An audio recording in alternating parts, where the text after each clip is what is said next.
د انسانیت جنازه وتله، زوی راپاسي مور وژني. دغسې یو واقعه چې د پښتونخوا په سوات کې مخې ته راغلي چې یو زوی په دې تور نیول شوی چې خپله مور یې په ډزو وژلې ده.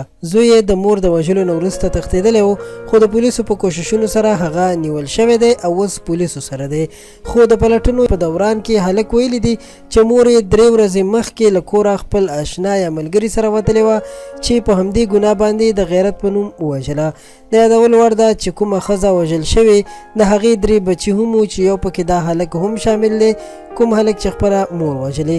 د دې ښځې خاوند چې سید عالم نوم یې دی د کاروبار په سلسله کې د پښتونخوا په یو بل ښار مردان کې اوسېدو چې د دې واقعې په خبرېدو سره یې د خپل زوی په خلاف مقدمه درج کړې چې بیا یې زوی هم نیول شوی دی.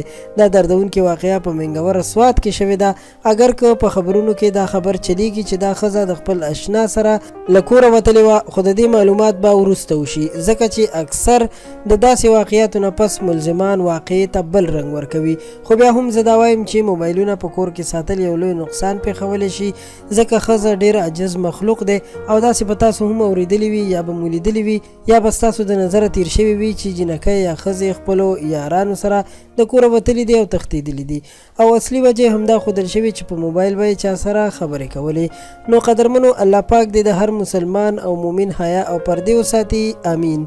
د پښتو پوسټ د ویډیو د کتلو مننه کوم. په آینده کې له نورو په زړه پورې ویډیوګانو نه ځان خبرولو لپاره پښتو پوسټ چینل سبسکرایب کړئ. ډېره مننه.